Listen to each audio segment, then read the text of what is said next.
And this is not a great shirt to be doing it, but so the trick, first trick is you have to fold the bottom, and it has to be big enough that when you roll the shirt, this makes a little pouch. And of course, getting it on both sides here can be a bit frustrating.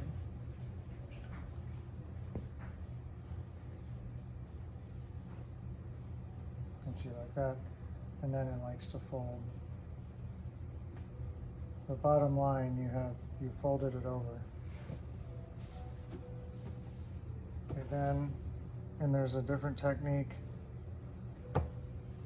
for shirts, pants, socks, underwear, but they're all the same concept. And ideally, you don't have wrinkles in there. So then you fold sleeve in, and then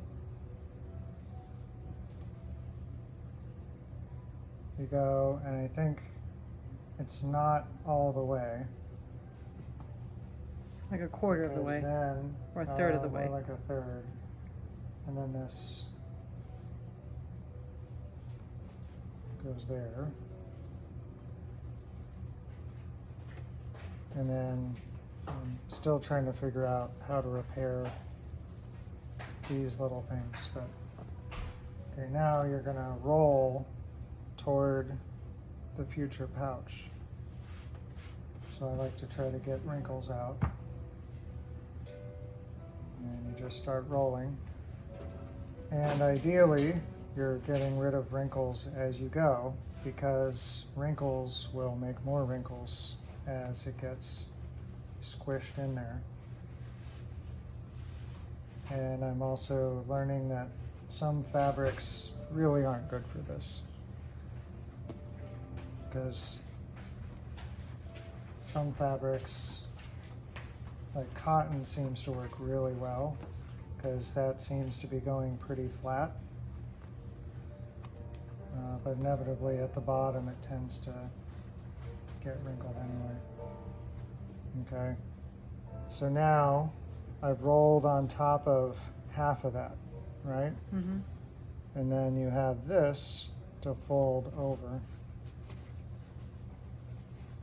Whoops. All right.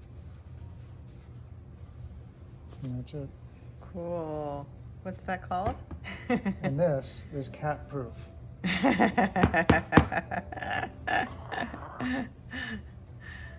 What's Tested. What's the name of the roll? Ranger roll or army roll, probably because military people would do this, I see. because you can easily pack it nice and compressed. You can easily find it. This is not going to come undone. Very good. Ta-da. Thank you for the demo.